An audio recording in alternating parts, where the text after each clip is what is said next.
believe it's been 19 months since I gave the last historian's report. And though we had no society gatherings and the museum was also closed since March of 2020, not all activity ceased. We continued to publish the Hourglass monthly, and I continue to contribute a history corner article for each issue, 13 in all. That certainly gave me something to think about during those long months away. And the tomb-like archives building is a great place to hide out from the violence. So, and it seems like a lot of people were thinking about matters other than COVID too during those days.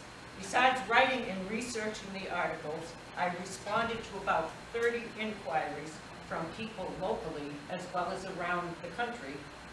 And here's a sample of some of the things they were wondering about. One was from an Amherst researcher who was doing new research with some other folks on the mastodon bones that were recovered in 1884 up in the Ward Hill area of town. He said he has examined the skull of the beast, which is preserved at Harvard's Peabody Museum, and he wondered if we had any actual bone fragments from the 13,500-year-old tree. I replied that we did have some, and I sent photos of the ones we have in the museum, as well as news articles that were written at the time of the discovery. He thanked me for the information and noted that, in fact, our fragments appear to be bits of the animal's tusks, not its bones. Well, he could be right. He's the expert, not us. Anyway, we also got an inquiry from a Dover resident trying to find the burial place of an ancestor, Gardner Parker, a well-known clockmaker who lived in Westborough and Northborough and sadly committed suicide here in 1816.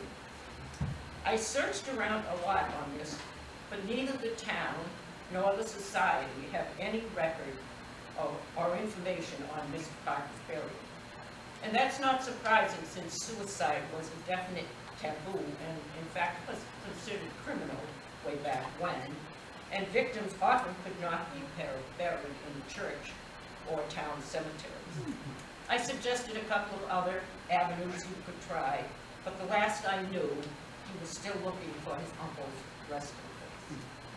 And several inquiries sought information on ancestors who once lived or worked here. One man hoped to find evidence that a young immigrant from Scotland had indeed worked at the Homestead Summer Resort on South Street, which was the main residence.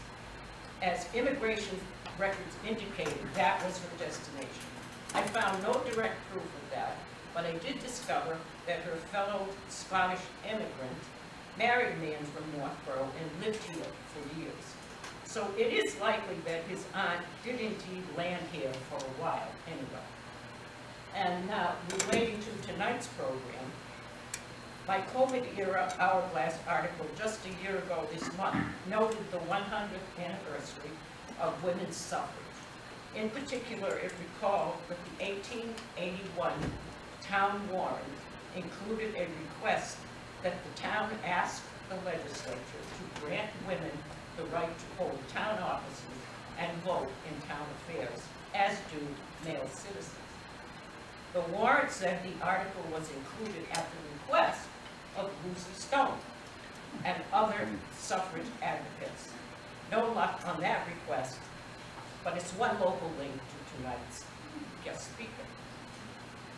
And when the national vote finally came, by the way, the women could vote in the presidential election of 1920, and Ida Johnson cast the first female vote in town.